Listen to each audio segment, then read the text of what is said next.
Bienvenue au webinaire préarrivée de la rentrée d'automne. Cette présentation s'adresse aux étudiants admis au prochain trimestre d'automne dans un programme d'études régulier de premier cycle. Il peut s'agir de programmes menant à l'obtention d'un grade de baccalauréat, de majeur, de mineur ou de certificat. Il s'adresse également à ceux admis dans un programme d'année préparatoire permettant d'obtenir les préalables requis afin d'intégrer un programme menant à l'obtention d'un diplôme de l'Université de Montréal. Dans ce webinaire, nous ferons une brève présentation de l'Université de Montréal, du processus pour l'obtention des documents d'immigration, votre arrivée et installation à Montréal, les formalités administratives à votre arrivée sur le campus, l'inscription à vos cours et bien sûr les activités de la rentrée. L'Université de Montréal appartient au réseau des grandes universités de recherche de la planète. Elle est la troisième université de recherche en importance au Canada et la première au Québec selon Research InfoSource. Elle est également la 44e université dans le monde pour la réputation de ses diplômés auprès des employeurs selon le Global Employability University Rankings 2016. Enfin, elle se hisse au 103e rang mondial et au premier percentile des meilleures universités de la planète selon le palmarès du Times Higher Education. Voici un regard simplifié de l'Université de Montréal, un rectorat avec plusieurs vice-rectorats ayant chacun sa mission. Ensuite, on retrouve les 16 facultés et écoles de l'université. Chaque faculté a plusieurs départements ou écoles qu'elle chapeaute. En parallèle, on a les services et les SAE qui viennent à l'appui des facultés et des départements et surtout à l'appui des étudiants. C'est à l'intérieur des services aux étudiants, les SAE, qu'on retrouve le Bureau des étudiants internationaux, le BEI, unique endroit où toute l'attention est dirigée sur les étudiants internationaux. Notre mission est de soutenir et appuyer les étudiants internationaux tout au long de leur parcours. Nous proposons diverses ressources, services et séances pour faciliter l'intégration au campus et à la société d'accueil. Nous nous assurons aussi, dans les limites du possible, que vous satisfassiez à toutes les exigences dictées par les autorités d'immigration québécoises et canadiennes. À l'intérieur des facultés, on retrouve plusieurs personnes qui sont là pour vous et pour vous aider à réussir, tels que le responsable de programme, le conseiller académique et les directeurs de département. Votre premier contact à votre arrivée sera avec la TGDE responsable de votre dossier d'études. Cette personne peut s'assurer avec vous que votre choix de cours est bien effectué et que vous respectez la structure de votre programme. Ensuite, vous avez le directeur du département. Vous ne rencontrerez peut-être pas cette personne, à moins d'avoir un problème académique ou interpersonnel avec quelqu'un du département. Si vous avez besoin de rencontrer le directeur du département, il est toujours préférable de prendre rendez-vous. Le responsable de programme est la personne qui peut approuver des changements à votre parcours. Si vous avez des études antérieures que vous souhaitez faire valider, vous pouvez prendre rendez-vous avec lui pour en discuter. Sa porte est toujours ouverte. Sur le campus, vous avez une panoplie de services pour vous aider à mieux réussir et à rendre votre vie plus simple. 19 bibliothèques, 2 librairies, un centre sportif, 6 bistrots, une clinique juridique et beaucoup plus encore. À ces différents services s'ajoutent les services aux étudiants, les SAE. On y retrouve entre autres le BEI, l'AHC, le Bureau des bourses et le Carrefour SAE. Le service d'accueil et de soutien aux nouveaux étudiants, en plus d'offrir différentes activités visant à faciliter l'intégration des étudiants, réunit sur un seul et même site l'information pertinente aux nouveaux étudiants et l'ensemble des ressources disponibles sur le campus. N'hésitez pas à le consulter.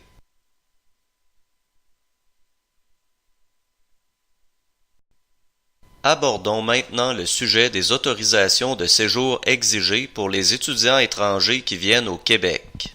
Les étudiants admis à un programme d'études d'une durée supérieure à 6 mois doivent obtenir un certificat d'acceptation du Québec appelé CAQ ainsi qu'un permis d'études. Une demande de permis d'études ne peut être approuvée sans que le CAQ n'ait été émis.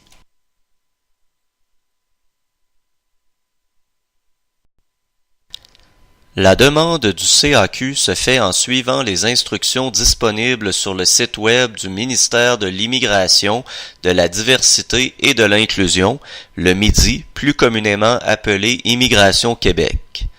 La demande peut être complétée et transmise en ligne en effectuant le paiement des frais de traitement par carte de crédit. Les documents devront cependant être transmis par la poste. La demande peut également être complétée de façon entièrement postale.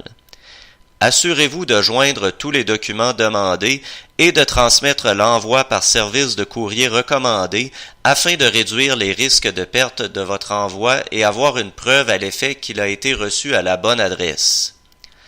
La demande en ligne est fortement recommandée car elle permet de voir le suivi du traitement en ligne sur le portail et par conséquent d'être informé plus rapidement de l'état d'avancement du dossier.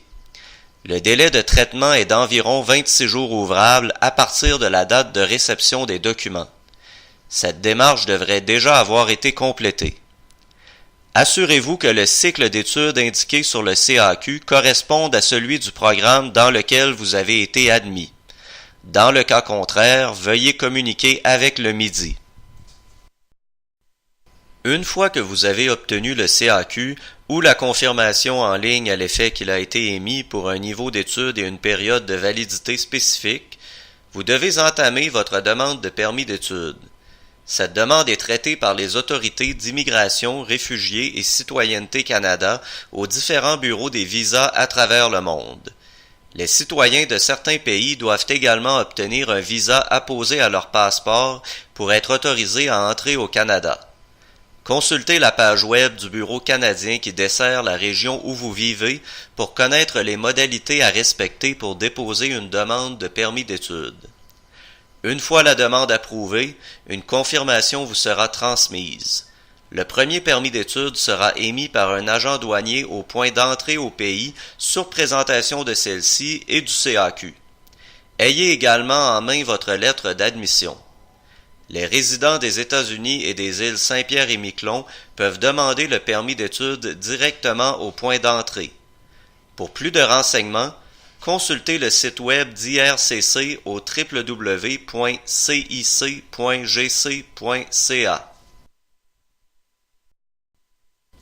L'avis d'admission figure sur la liste des documents requis pour l'obtention du CAQ et du permis d'études.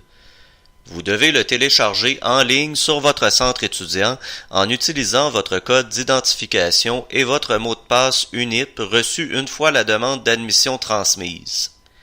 Il s'agit du seul document officiel de l'UDM à utiliser pour demander le CAQ et le permis d'études et il ne vous sera pas envoyé par la poste. Il indique tous les renseignements par rapport à votre admission, incluant la scolarité minimale, c'est-à-dire le nombre minimal de trimestres d'inscription à temps plein requis pour compléter le programme. Vous pourrez ainsi établir les dates de début et de fin de votre programme en considérant la date officielle de début des cours de votre premier trimestre, ainsi que celle de la fin de votre dernier trimestre, en ne considérant que ceux d'automne et d'hiver, puisque les exigences des autorités d'immigration ne s'appliquent pas au trimestre d'été.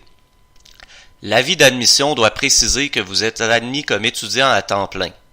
Autrement, le CAQ ne vous sera pas délivré. Attention! Assurez-vous de télécharger l'avis officiel d'admission sur le centre étudiant et non la lettre de bienvenue. Les démarches d'immigration impliquent d'établir les preuves de vos capacités financières à assumer vos frais d'installation, de subsistance et de scolarité pendant la première année d'études. Afin de connaître le montant approximatif de vos frais de scolarité, vous pouvez consulter le site web du guichet étudiant dans la section Droits de scolarité sous la rubrique Coût des études. Le coût par crédit y est indiqué. Les frais approximatifs sont indiqués en fonction du statut de résidence, soit les tarifs applicables aux étudiants internationaux, aux étudiants de citoyenneté française et aux résidents du Québec pour les étudiants qui bénéficient d'une exonération complète des droits de scolarité majorés. Sachant que le parcours régulier d'un étudiant de premier cycle correspond à une inscription à 15 crédits de cours à chaque trimestre d'automne et d'hiver, vous serez en mesure d'effectuer le calcul. Quant aux frais d'installation et de subsistance, les montants ainsi que les preuves acceptées sont indiqués respectivement sur les sites web d'Immigration Québec et d'Immigration Réfugiés et Citoyenneté Canada. Si votre programme d'études implique la réalisation d'un stage, vous devrez préalablement obtenir un permis de travail auprès d'Immigration, Réfugiés et Citoyenneté Canada, et ce, même si celui-ci n'est pas rémunéré. Il n'y a pas de frais pour l'obtention de ce permis. Une attestation de l'établissement d'enseignement confirmant que le stage à réaliser constitue une composante essentielle de votre programme d'études sera requise. Vous pourrez en faire la demande auprès de votre département. Attention, un examen médical auprès d'un médecin désigné par IRCC est requis pour travailler dans le domaine de la santé ou auprès des enfants. Pour de plus amples renseignements, veuillez consulter le site d'IRCC ou contacter votre bureau des visas. Il n'est pas recommandé de vous présenter au Canada sans que votre CAQ ait été émis et sans avoir obtenu la confirmation à l'effet que votre demande de permis d'études ait été approuvée. Les délais sont très variables d'un bureau des visas à l'autre.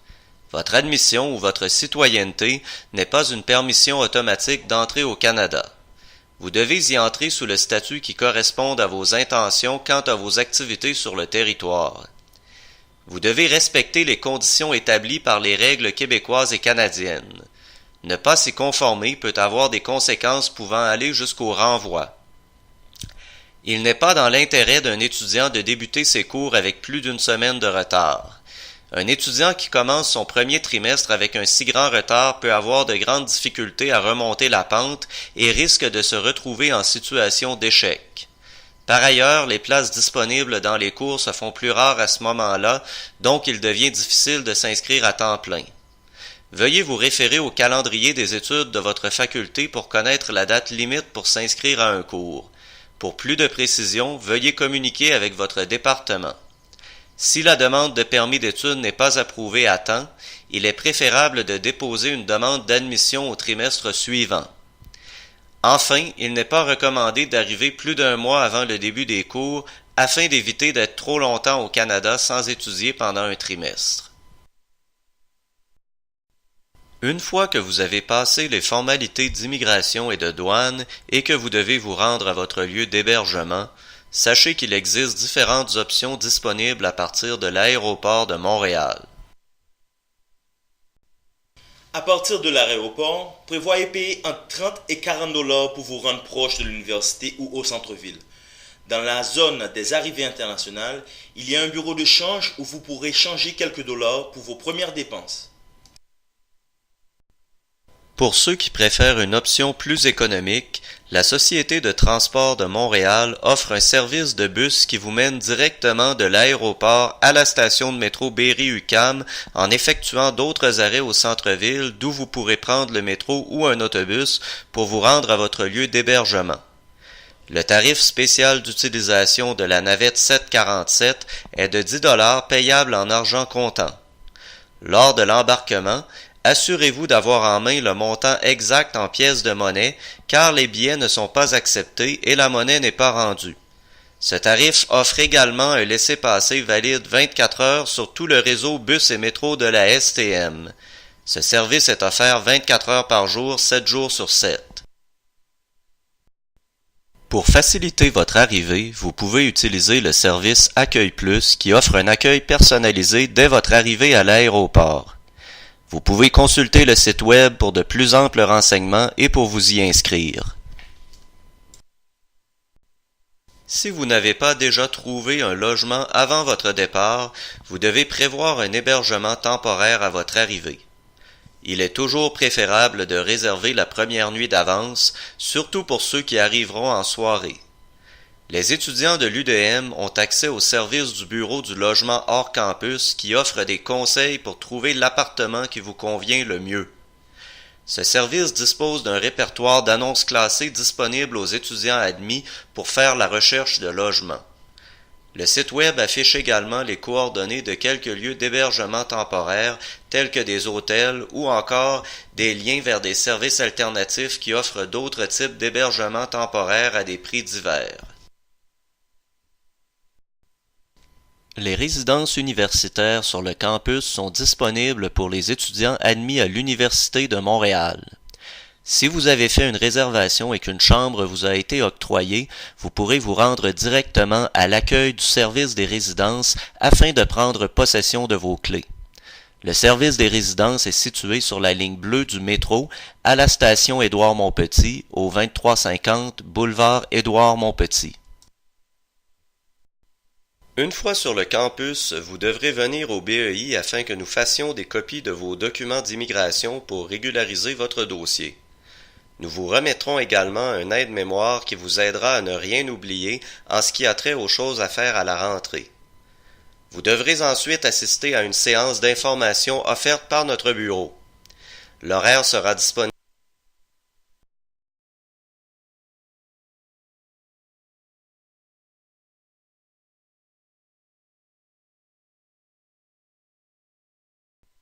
Une fois sur le campus, vous devrez nous fournir une copie de vos documents d'immigration valides au plus tard le premier jour du second mois du trimestre, sans quoi votre inscription sera annulée de façon définitive après cette date d'échéance. Attention, ne vous procurez pas une assurance médicale pour votre séjour à Montréal. Les étudiants étrangers inscrits à l'UDM en programme régulier sont automatiquement et obligatoirement facturés pour une assurance médicale qui les couvre pour la période d'études. L'inscription au trimestre d'automne génère la facturation d'une couverture valide du 15 août jusqu'au 31 décembre, tandis que l'inscription à l'hiver génère une couverture valide du 15 décembre au 31 août.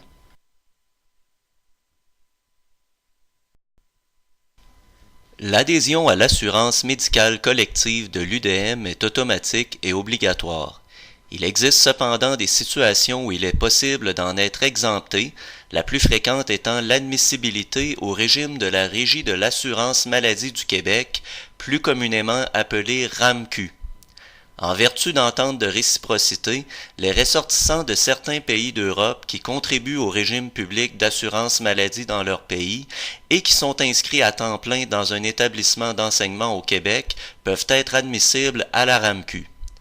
Pour ce faire, vous devez d'abord obtenir le formulaire approprié, dûment complété par les autorités de votre pays. Pensez-y avant de partir. Pour connaître le formulaire qui vous concerne, ainsi que les démarches à effectuer auprès de la RAMQ à votre arrivée, visitez notre page web dans la section couverture médicale. L'exemption sera accordée sur présentation au BEI de l'attestation émise par la RAMQ confirmant votre période de couverture par le régime ou de la carte d'assurance maladie. Il existe d'autres situations d'exception indiquées sur notre site où il est possible d'être exempté de la couverture. Peu importe la situation justifiant l'exemption, le document requis devra nous être présenté avant la fin du premier mois du trimestre pour une annulation sans frais et nous nous réservons le droit de refuser une couverture que nous jugeons inadéquate. Les régimes de l'UDM et de la RAMQ ne couvrant pas les soins dentaires, une assurance dentaire distincte est offerte par la FECUM ou la GFEP pour les étudiants inscrits à un programme offert par la Faculté de l'éducation permanente. L'inscription au trimestre d'automne génère la facturation d'une assurance valide du 1er septembre au 31 décembre, tandis que celle facturée au trimestre d'hiver est valide du 1er janvier au 31 août. Cette assurance n'est pas obligatoire. Si vous ne désirez pas la maintenir, vous devez effectuer une demande de désistement en ligne avant la fin du premier mois du trimestre. Cette annulation sera valide pour toute l'année académique. Pour plus de renseignements ou pour en demander l'annulation, rendez-vous sur asec.ca. Une fois admis et inscrit à l'UDM, vous pourrez vous procurer votre carte étudiante qui sera notamment utile pour vous identifier sur le campus, emprunter des documents aux bibliothèques et du matériel audiovisuel, vous donner accès au centre sportif de l'UDM, profiter de divers tarifs réduits. Vous pouvez demander la carte étudiante en ligne en suivant les indications sur le site Web. Vous devrez notamment compléter un formulaire et télécharger une photo. Vous n'aurez par la suite qu'à passer la récupérer au centre d'émission de la carte au moment indiqué. Vous pouvez également la demander en personne au centre d'émission de la carte pendant les plages horaires prévues à cet effet. Dans tous les cas, vous devrez d'abord avoir complété votre inscription pour demander la carte. Veuillez consulter le site Web pour de plus amples renseignements. Lors de la création de votre dossier à l'UDM, une adresse courriel vous a été attribuée. L'UDM ne communiquera avec vous que par cette adresse courriel. Vous devez vous assurer d'y avoir accès et de consulter votre boîte ou de vous assurer que les courriels envoyés à cette adresse soient redirigés vers votre adresse personnelle. Vous pouvez y accéder via outlook.umontréal.ca ou via votre portail. Vous aurez besoin de votre code d'identification et de votre UNIP. Si vous ne les connaissez pas ou les avez égarés, vous devez communiquer avec le service des admissions. Une fois que vous êtes admis, vous devez faire votre choix de cours. L'inscription n'est pas automatique. C'est à vous de compléter votre inscription en ligne sur votre centre étudiant. Assurez-vous de répondre à toutes les conditions d'admission établies par le service de l'admission, par exemple la réussite d'un test de français ou d'études antérieures. Il est vivement conseillé de faire votre choix de cours aussitôt que possible. Vous maximisez ainsi vos chances d'obtenir une place dans les cours désirés et vous pourrez connaître rapidement votre horaire de cours en accédant au centre étudiant, ce qui rendra plus facile votre arrivée sur le campus. La période de choix de cours est indiquée sur votre centre étudiant. Dans la fenêtre « Date d'inscription » de la page d'accueil seront indiqués le jour et l'heure. D'ici là, vous pouvez mettre des cours dans votre panier en attendant l'ouverture de l'inscription pour votre programme. Si vous avez des questions ou des doutes, n'hésitez pas à consulter votre TGDE ou le conseiller pédagogique de votre programme. Assurez-vous de bien connaître la structure de votre programme d'études, les blocs cours obligatoires, cours à option et cours hors programme. Cette structure est disponible sur le site des admissions. Ceci vous permettra de faire un choix de cours averti et vous permettra de terminer votre programme plus facilement et adéquatement. Votre inscription, officialisée par le choix de cours, donnera lieu à la facturation des frais de scolarité sur votre centre étudiant. Celle-ci apparaîtra au plus tôt environ 2 semaines avant le début du trimestre lors d'une inscription hâtive. Le solde devra être acquitté auprès des droits de scolarité au plus tard le 15e jour du second mois du trimestre. Après cette date, des frais d'intérêt s'ajouteront à votre compte. Assurez-vous d'être inscrit sous le statut temps plein à chaque trimestre d'automne et d'hiver. C'est une exigence établie par les autorités d'immigration. Au premier cycle, le statut temps plein s'obtient en ayant un minimum de 12 crédits à votre inscription au trimestre. Vous devez vous en assurer et, dans le cas contraire, modifier votre choix de cours en début de trimestre afin de respecter les conditions de votre séjour. N'oubliez pas, pour toute question au sujet de votre dossier académique, vous pouvez toujours voir avec votre TGDE.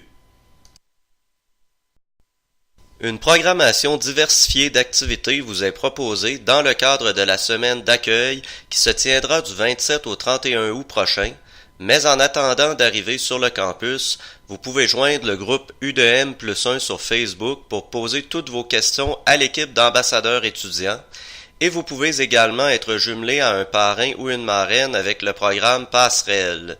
Les liens vous seront envoyés après le webinaire.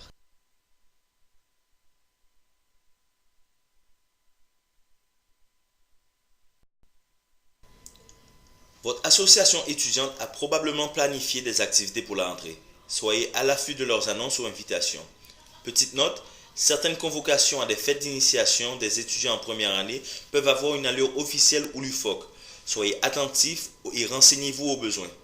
Ces activités d'entrée sont une bonne façon de rencontrer vos futurs collègues de classe.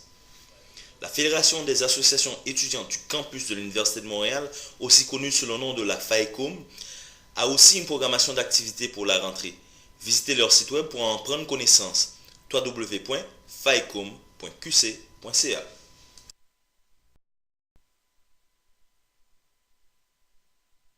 En terminant, nos bureaux sont ouverts du lundi au jeudi entre 8h30 et 16h30, ainsi que les vendredis entre 13h et 16h30. Pendant la période estivale, soit de la mi-juin à la mi-août, nos bureaux sont ouverts du lundi au jeudi entre 8h30 et midi et entre 13h et 16h30.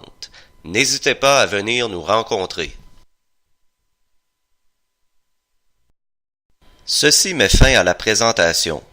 Vous trouverez également sur notre site, au-dessous de cette présentation, une liste des hyperliens vers des sites web pertinents. Si vous avez des questions, n'hésitez pas à nous écrire ou à nous téléphoner. Au plaisir de vous rencontrer sur le campus et bon voyage!